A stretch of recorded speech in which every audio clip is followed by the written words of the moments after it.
You're listening to Victory Baliwag. We hope that this message encourages you today.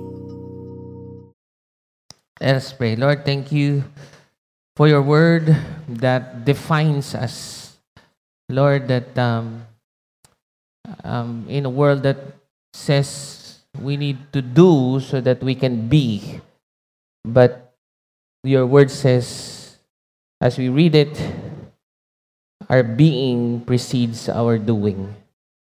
Because of what you say in your word, that's what empowers, Panginoon. Yun po ang magdidikta. Hindi po ang aming nakaraan, kung ano ang sinasabi ng iyong salita sa amin. Lord, maraming salamat po. Address every need that are represented among us. There are a lot of people, a lot of families, a lot of concerns. But Lord, I know that through your word, everything will be addressed as we go out of this place mamaya in the power of the Holy Spirit. In Jesus' name, amen, amen. All right, go ahead and take your seat. Batiin mo naman yung katabi mo sa kaliwa at sa kanan. Merry Christmas. Happy New Year. Happy Bonifacio Day na rin. Malapit na, nauubos na yung taon. And so we are on our third week of our series, You Are What You Eat. Okay, sabi mo sa katabi mo, You Are What You Eat. Yan. So, wag mo naman masyadong tignan yung katabi mo. Tignan na lang natin yung sarili natin. And so the whole point is, what we consume consumes us. No? So parang, you think you were consuming social media, it's actually the social media is consuming you. Now you say you don't have a lot of time. So where did it go? So you thought you were consuming the word, the social media. Now it is actually consuming us. Very important sa mga kabataan din. Siyempre, buhay na nila to. Tayo, kung nauubos man ang buhay natin, paano naman sila, di ba? Lalong mauubos ang buhay nila. And so I hope makita natin yung value ng Word of God, because there's nothing in this world that is not hungry except for the Word. Ibig sabihin, walang kailangan yung Word. So when you feed on the Word, it does not really feed on you, but it feeds you. Di ba? So it's not about yung wala namang kailangan si Lord sa iyo, di ba? So, ang may kailangan ay ikaw. At madalas, there's a hole in our heart that only God and His Word can fill. Ibig sabihin, kahit ano pa kung gawin ninyo, it is only the Word that could fill our hearts. And as we study yung text natin today, kung familiar ba kayo dito yung si Maslow's hierarchy of needs, no? Psychology po yan eh. Na una, ano ka muna? Needs muna. Air, water, food, shelter, clothing. Kaya magkapamilya, parang ganyan. Tapos, pag meron ka na nun, security of employment, health, property, yan, pag nakakabili ka na. So, kung may bahay at lupa ka na, hindi pa rin yun sapat kasi para saan ang lahat kung wala namang love and belonging. Friendship, intimacy, family, sense of connection. Tapos, naghahanap ka ng respeto. Para saan ang lahat ng sakripisyo? At kapag nire-respeto ka na, tsaka mo lang daw mahahanap ang iyong sarili. Mga 89 years old ka na bago mo mahanap yung iyong sarili. Ay, yung mga tao, lagi nating hinahanap yung sarili natin. Baka kasi itong psychology, ang tawag dito ay psyche. Psyche. It's our soul. We're finding our soul, our psychology, our identity. And we're thinking na si Maslow pataas, no? Sa dulo, makikita mo kung sino ka. And that is because we live in a sinful world. Ang pinag-aaralan po ni Maslow ay mga makakasalanang tao. O siyempre, hindi naman Christian yan si Maslow. Tingnan mo ngayon katabi mo, mukha bang makasalanan? Yan, o yan.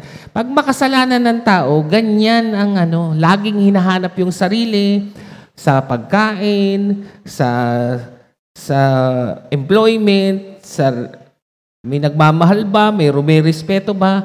Pag walang rumirespeto, hindi ko kilala ang aking sarili. You cannot really actualize yourself. You cannot really identify yourself. And that is from top to bottom. Pero ang totoo, when you read the Bible, it is actually from identity to being. Produkto po ito ng makasalanang soul or psyche, which tend to prove ourselves. And yet, when you read the Word of God, it heals the self-justification. Because the Bible tells you who you are. And then, it allows you to live out the rest of your life. So hopefully, hindi tumutugtog si Judith dahil para maging magaling siyang musikero. Okay? Musikero siya, kaya siya tumutugtog. Nakita niyo yun? Yun yung epekto ng word ni God. Ako po ay nag-share ng word, hindi para maging pastor ako. Pastor ako, kaya ako nag-share ng word. Yung katabi mo, hindi siya magbabasa ng Bible para maging Christian siya. Christian na siya, kaya siya nagbabasa ng Bible. Kaya minsan, hindi po ito nagiging delight. Kasi we read this and operate with the Maslow's hierarchy of needs. Kailangan matapos ko yung 1-to-1, 3-to-1, 1-2-3. Tapos, Victory Weekend, Weekend of Victory, L113, di ba? Lahat. And there's nothing wrong with that. But with this kind of thinking, this is still fallen and sinful. We need to be before we do. And we find who we are not by doing more, but by listening to the Word of God. Para po itong chemotherapy sa cancer ng self-justification. Alam niyo po bang lahat tayo may sakit? Katabi mo, may sakit, pero spiritual. Okay? Either nag-grow yung grace ni God or nag-grow yung pride sa buhay natin. Na parang you are actually making yourself. You are self-actualizing yourself as opposed to when you read the Word of God, it's not you who make yourself, God makes you. Diba? So, importante po. Kasi ito po yung ating chemotherapy. Parang may tumor tayo ng pride, laging lumalaki. Tapos tuwing nagbabasa tayo nito, lumiliit. Tapos lumalaki ulit. Lumiliit. So yun po yung ating pag-uusapan about spiritual growth at ang necessity ng Word ni God. Anong gusto nyong lumaki? Tumor or ang inyong spiritual life? Sinong gusto mag-grow spiritually? Yan. Sinong gusto mag-grow ang spiritual tumors? Diba? Kasi pag kumakain po kayo sa mundo, hindi po yung spiritual life ang lumalago. It is the flesh. Now, when you feed this, then it grows your spiritual life. And that is important. At ang immediate effect nito, your being precedes your doing. It's not about doing more so that you become a Christian, but that you are a Christian. Therefore, you do read the Word of God. So, sabi mo sa katabi mo, ready ka na ba? O, 3 M lang ha, 3 M. Manner, marks, means. So, sabi nyo, manner, marks, means. Manner of growth. Paano ba lumalaki?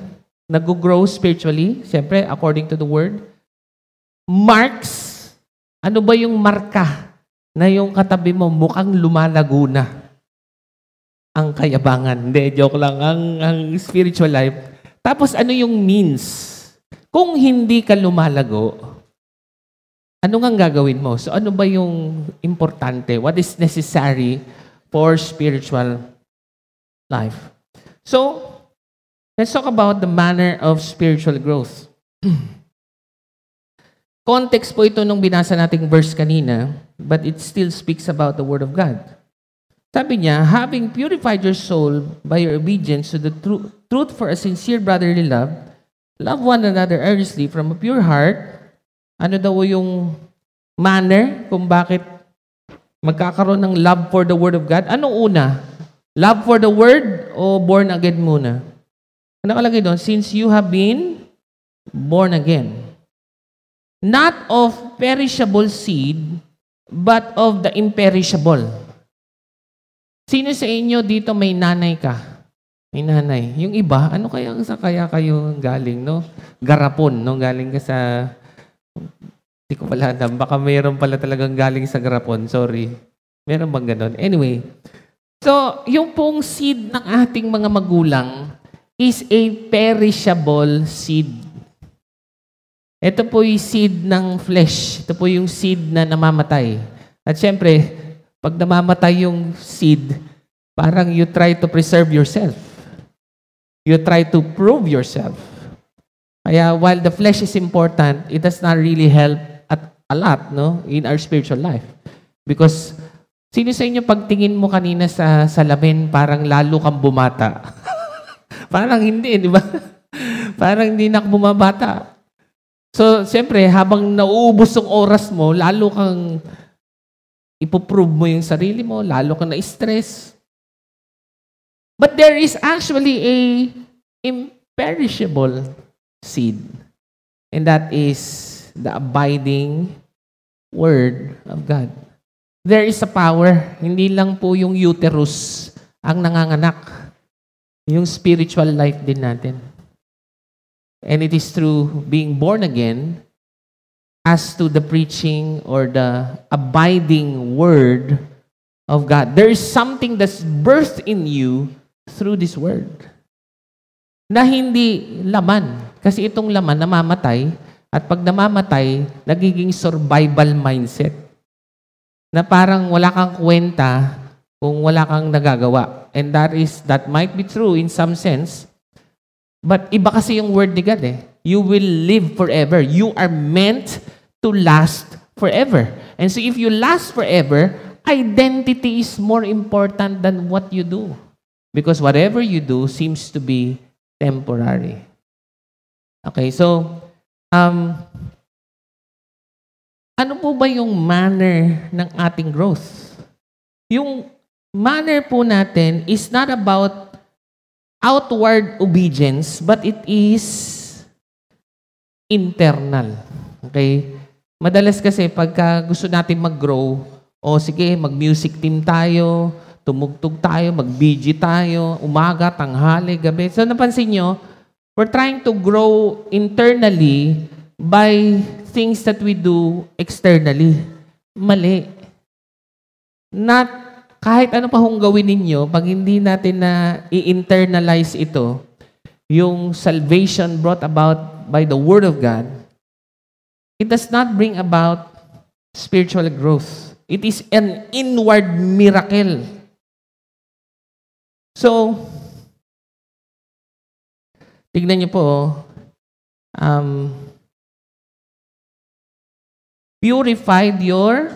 having purified your souls. Ano po yung nag-purify? The living and abiding Word. Ano po itong purify? Yung soul comes from the Greek word psyche. Nakita nyo? Hindi pa pinapanganak si Maslow. Kino-correct na siya ni, sino nga yan? Si Peter. By the way, si Peter, context ha, bago po dumating ang 1 Peter, ano ang kwento ni Peter? Mayabang, namansin niya, pag may inuutusan si Jesus, ako na! Pag may nakitang tagpasin ang tenga! Mainitin yung ulo. May kilala ka bang mainitin yung ulo? Diba? Parang laging may gustong Patunayan, bakit ganyan na siya ngayon? Parang nabago na raw yung kanyang psyche. Nabago na yung kanyang psychology. And he wanted to prove so much himself to God that he would say, I would never betray you. And then he betrayed Christ thrice. Na-realize ko nga, up to that time, parang hindi pa yata born again si Peter. Alam niyo kung kailan lang na born again si Peter? Sa 1 Peter yata. Kasi sa Matthew, Mark, Luke, and John, parang nagki-Christian-Christianan lang. Pero ang totoo, mainitin ang ulo. Ang totoo, laging may gustong patunayan. Sumusunod siya sa Maslow's hierarchy of needs. Pero nung na-born again siya, through the Word of God, it gave birth not to imperishable seed. Perishable seed, but imperishable. It is not merely outward behavior, but because of the Word that you listen, that faith comes from hearing and hearing the Word of God. At nagkaroon po siya ng love for brothers, no? Dati, nagpapagalingan lang sila, pero ngayon nagkaroon siya ng love for one another. And it's not because mamahalin kita para magmukha akong mapagmahal. Parang ganon, hindi. Pero kusa itong nangyari because of organic growth.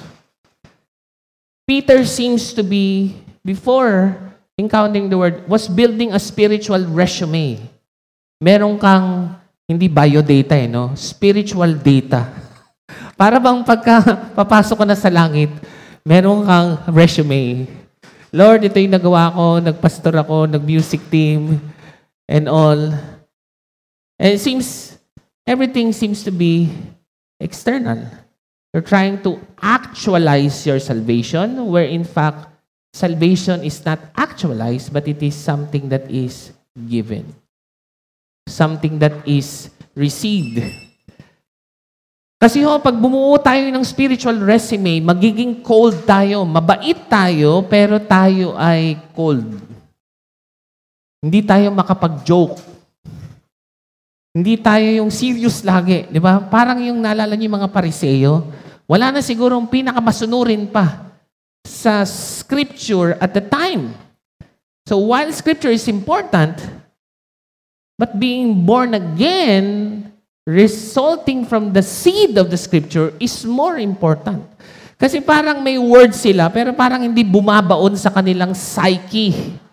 It purifies their behavior, but it does not purify their soul. So though they are obeying on the outward, they are cold. Ano ba yung cold? Hindi cold na tinawag, malamig. Parang masunurin, pero walang relasyon. Walang relasyon sa Diyos at walang relasyon sa kapwa. Hindi po yan ang manner na growth na gusto natin, but rather spiritual growth that is internal. It produces joy in spite of grief. Paano mo nalalaman na bumabaon na ito?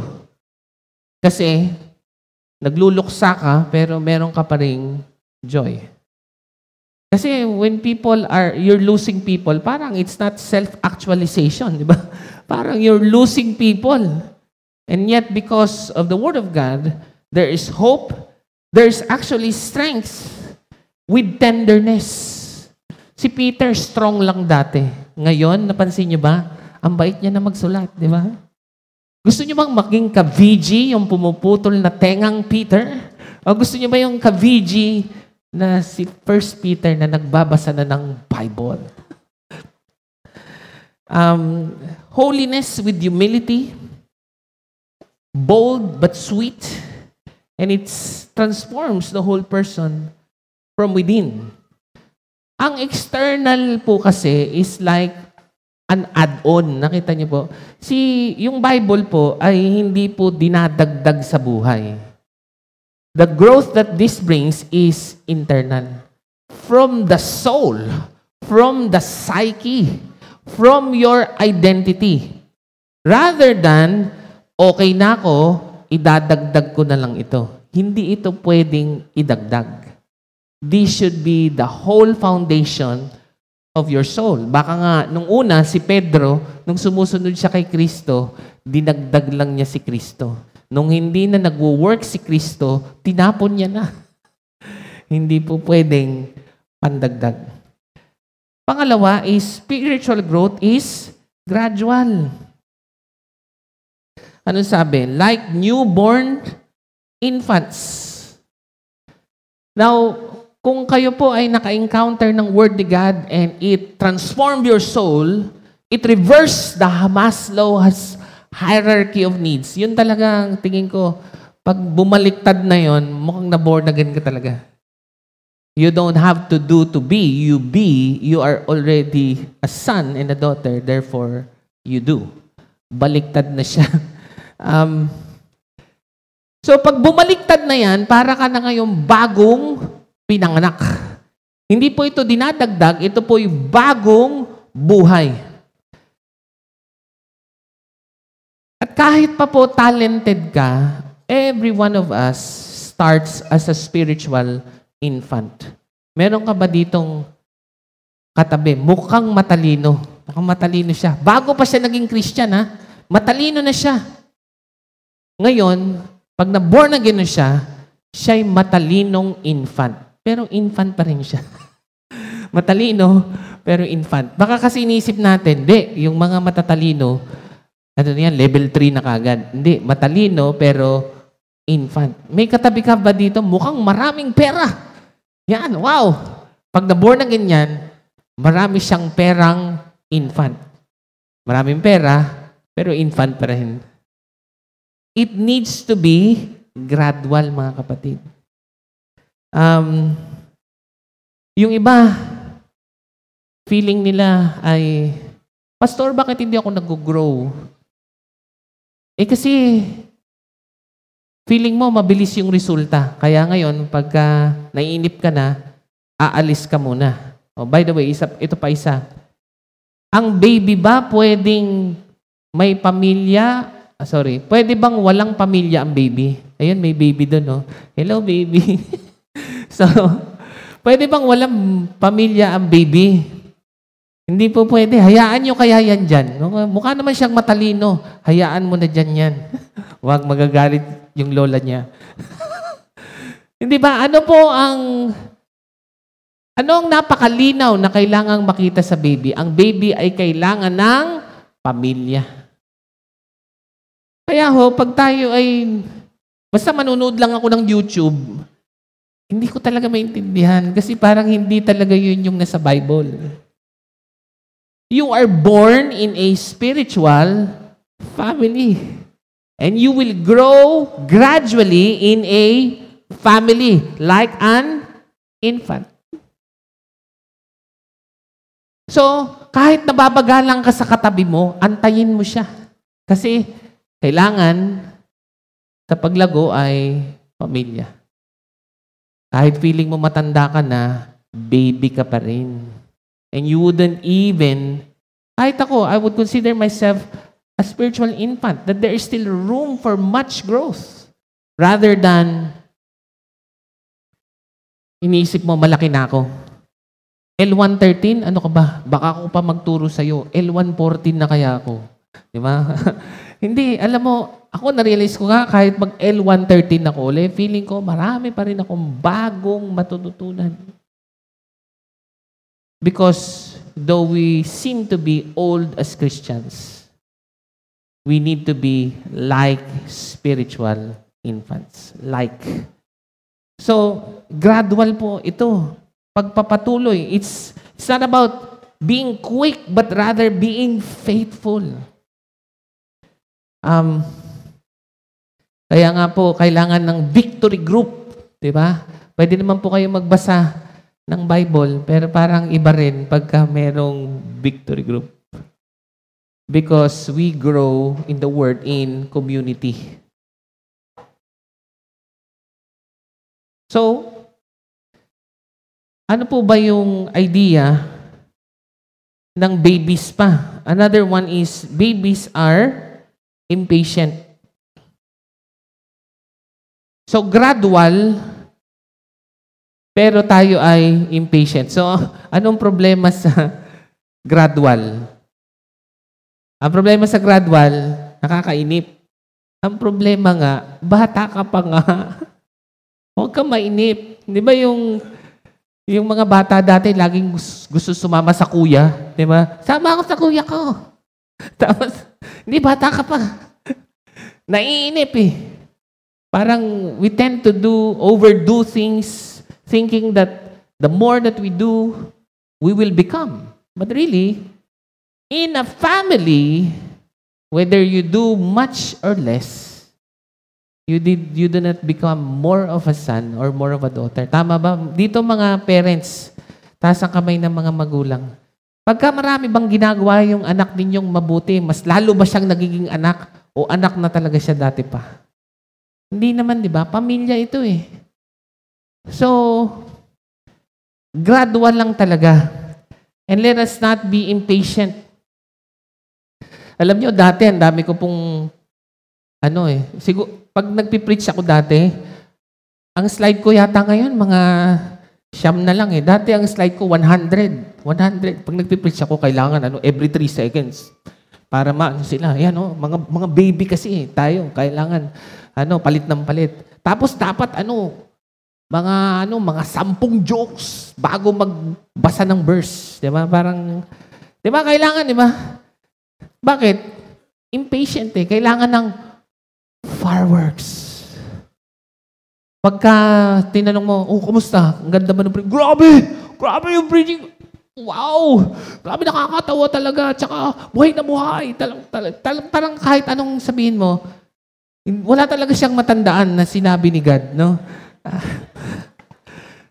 Okay lang naman. Alam mo kung impatient tayo, okay lang kasi baby talaga eh. Impatient, kailangan tayong ini-entertain. Pero, sana para mag-grow tayo, dapat maisip mo, wala talaga shortcut. Kailangan mo itong basahin. Kahit walang effects. Kahit walang keynote. I'm not saying na sobra na po akong nag-grow, pero siguro after so many years, feeling ko kahit yata sa kids church ako umattend, mabibless ako. Doon, mabibless ako. Kasi makinig ka. Mag-focus ka. Huwag mong madaliin because spiritual growth is gradual. And we cannot have instant maturity. We cannot have instant emotions. Sino sa inyo, feeling nyo nanlalamig kayo kay God? Parang walang buhay ang mga quiet time. Kasi mas malamang, laging nagmamadali. But spiritual growth is gradual. Ako na po una magre-repent. Kaya nga yung mga asawang babae, taas ang kamay. Dapat dinidate. Yun, nag-asawa ko. Gumano na siya kaagad. Hindi ko na videohan.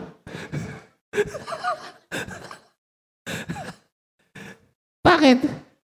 Do you want to develop powerful emotions to God in such a way that when you worship, talagang naluluha ka pa, talagang puspos ka, hindi yung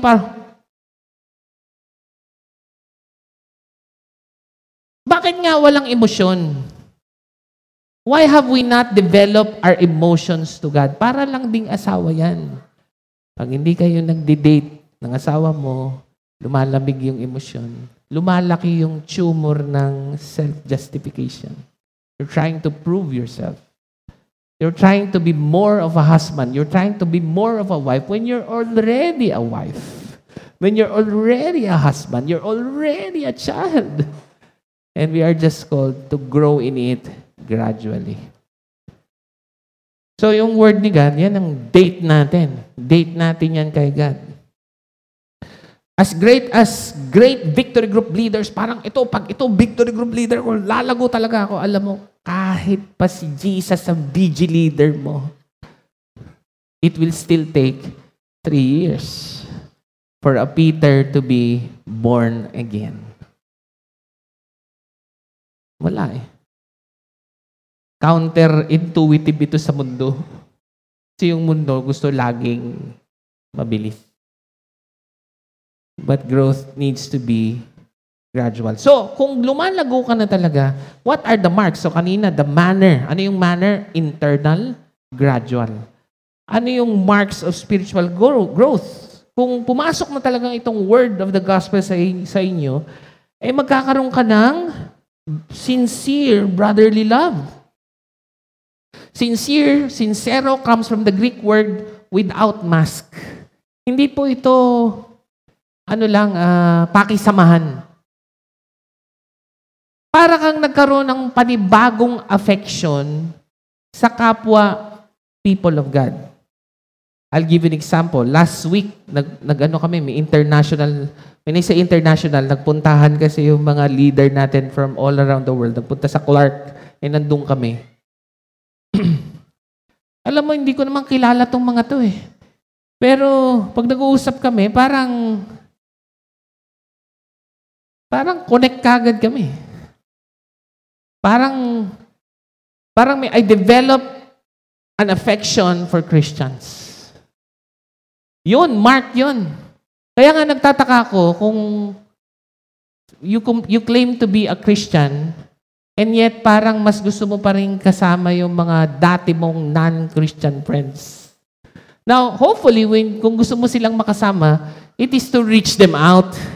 Pero yung parang, grabe, nakakainis talaga. Ba't pa kasi tayo batin ng 8 a.m. na to? Hindi tuloy kami makalabas ng mga Dapper Cards ng Sabado.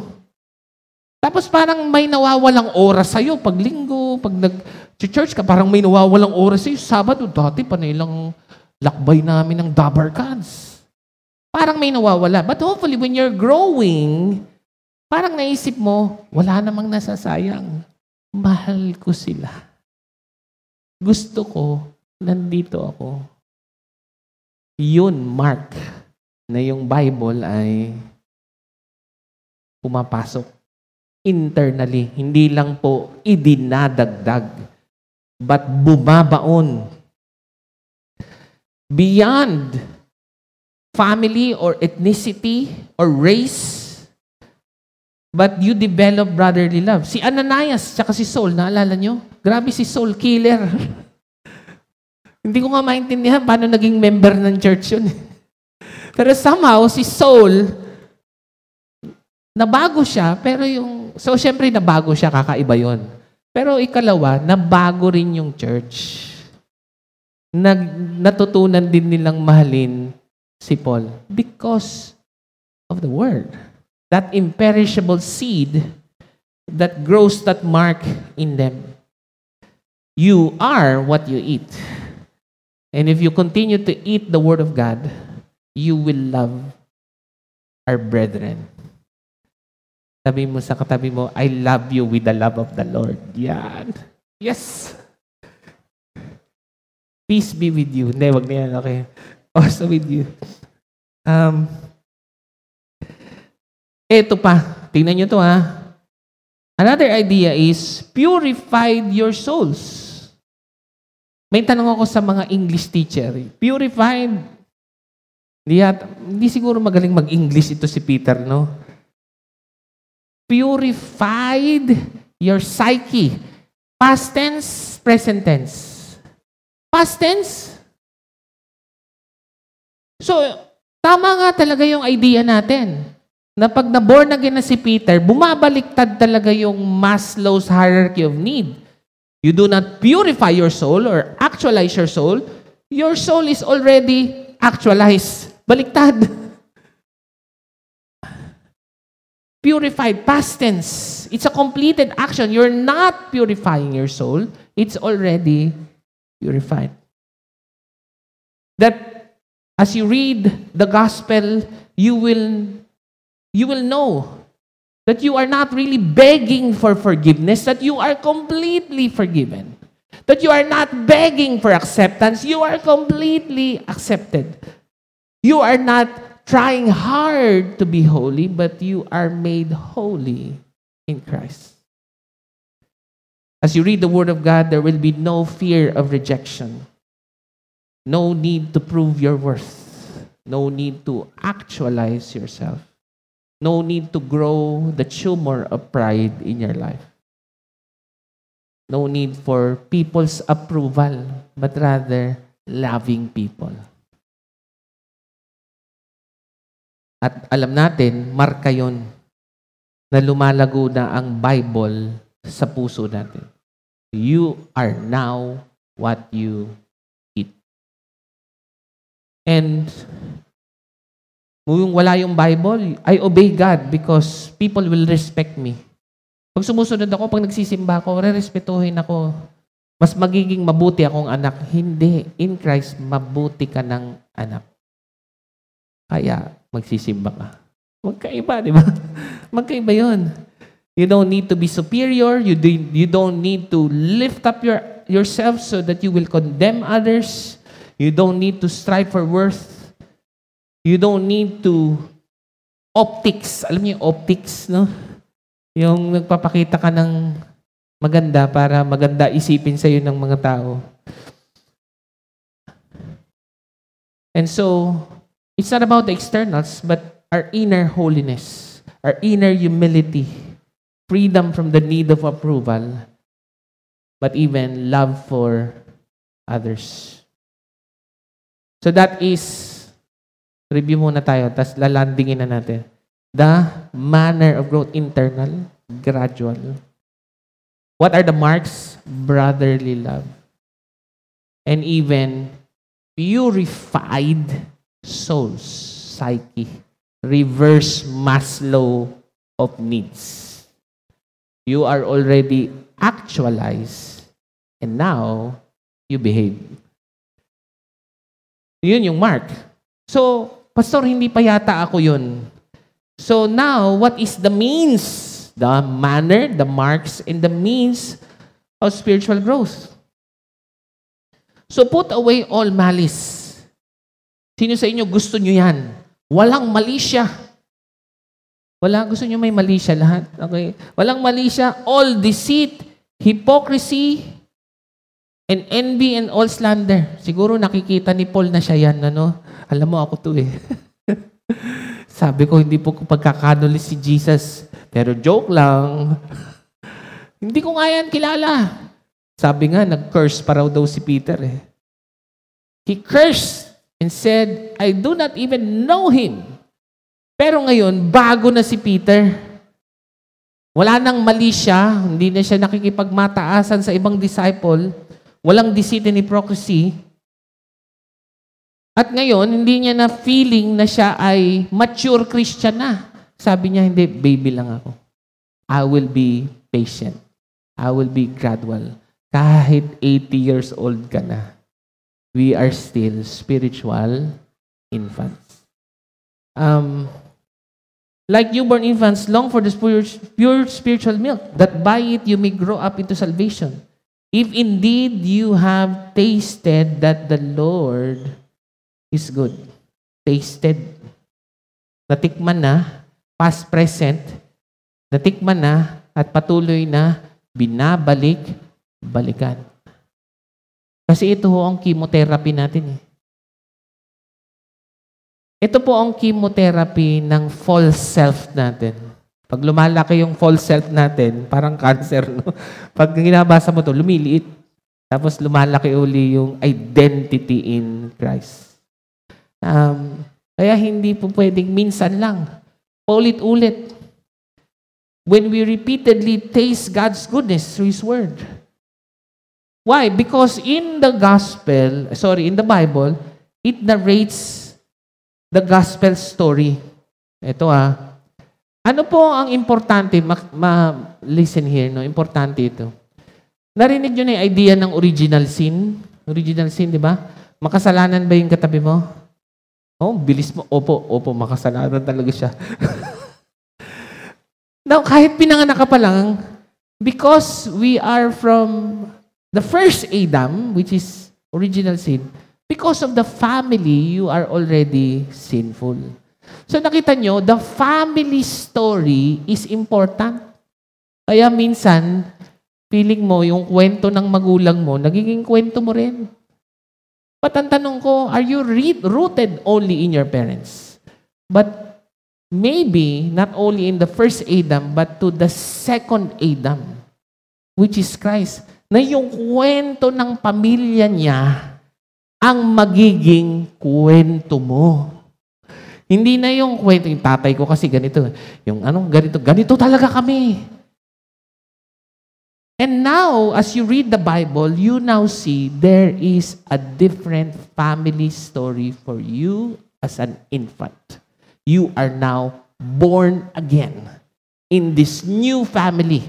While we appreciate all of our family history, the Bible tells you a different family history according to the second Adam. At ano ang kwento? In the same breath na sinasabi ni Peter, knowing that you were ransomed from the futile ways inherited from the forefathers, not with perishable things such as silver or gold, but with the precious blood of Christ, like that of a lamb without blemish or spot. It is not about the money.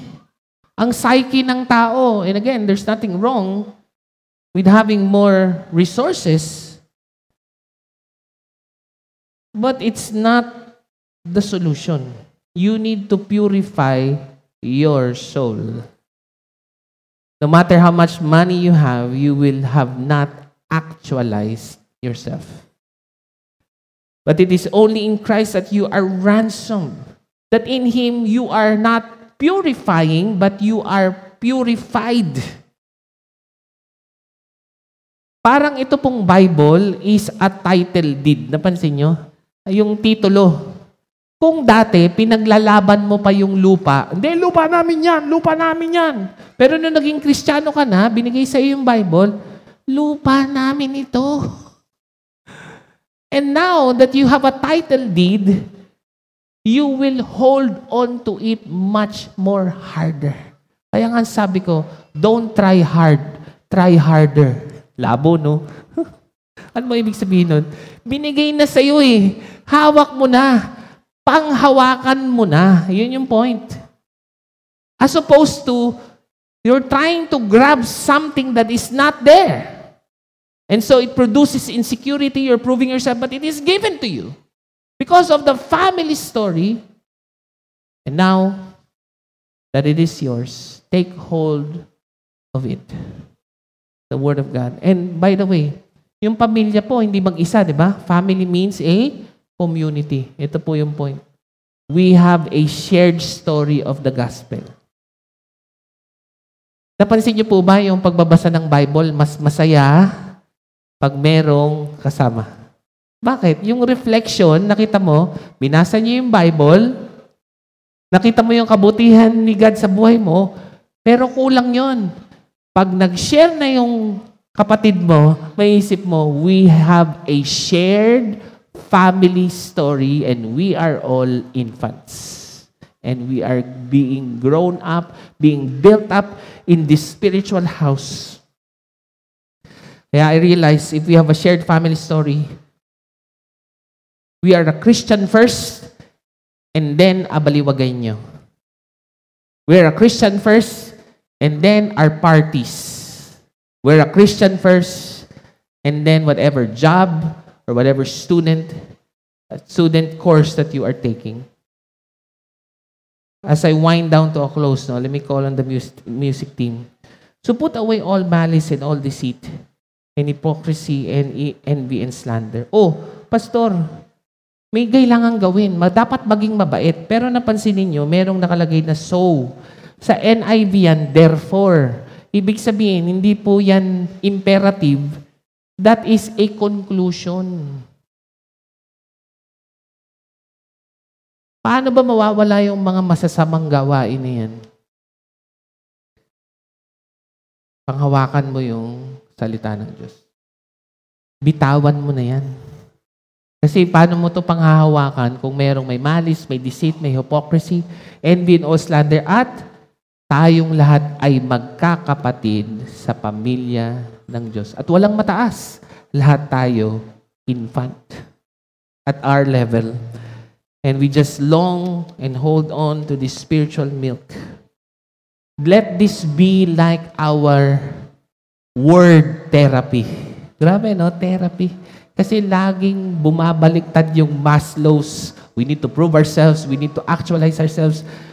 And then, the tumor of pride. But when we read the word, our self decreases. And we remember that we are but a child in our Father's house. And we are family. And we have a shared story of the gospel together. And kaya nga, encourage ko lang talaga kayo. Do not come to a place na, hindi na ako mag-victory group kasi alam ko na yan, narinig ko na, may YouTube naman. No. We are infants. And no infant is to grow alone. We need to grow in the Word together. Amen? Why don't we stand up on our feet and let us pray. Lord, that is our desire. That we will put away all malice and all deceit and hypocrisy and envy and all slander. Lord, not because mabubuti kaming tao. Lord, we do because we are. Our identity precedes our behavior. Lord, forgive us if we don't feel like infant kami, parang narinig na namin niya, wala na kami, hindi na kami nabibless. Lord, but maybe we are just impatient. Lord, that may we learn, as we read the Bible, that may we learn again the unforced rhythms of grace. And so, Lord, no matter how much we think that we are intellectual and we are complicated, Lord, we are just a child in your presence. And we are not just a child alone.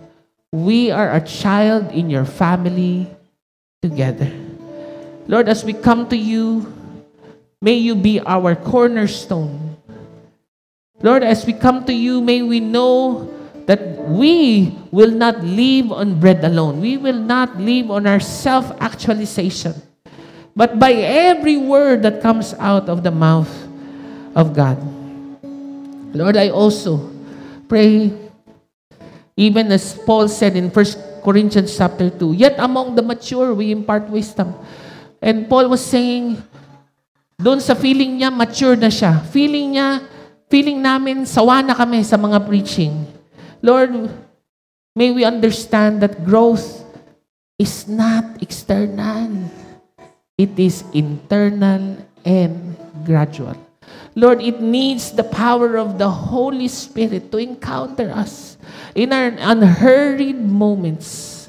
Lord, I pray that we will receive not just the Word, but the Spirit of the Word that is from God, that we might understand the things freely given to us by God. And may we, and this is imparted to us not just by words of wisdom, but by wisdom that is taught internally and gradually by the Holy Spirit. And so, Lord, we even declare that faith comes from hearing and hearing and hearing and hearing and hearing and hearing the words of our Father. For we are but a child. And Lord, we say, your word is a lamp to our feet and our light, not just to our everyday, but to our every step. Lord, i-guide niyo po kami. Hindi lang po tuwing linggo, pero sa bawat hakbang ng aming araw. Lord, may we come from a place of knowing who we are rather than building ourselves. We don't make a name for ourselves. But Lord, we were made holy in your sight. And now, we will live holy lives. Lord, maraming salamat po. Give us this desire that all we desire is your abiding word that is not a perishable seed, but an imperishable seed that brings about eternal life. Lord, maraming salamat in Jesus' name. Amen and amen. Let's worship God. Thank you for listening to Victory Baliwag Podcast. Follow us at Victory Baliwag on Facebook and YouTube for more details as we honor God and make disciples.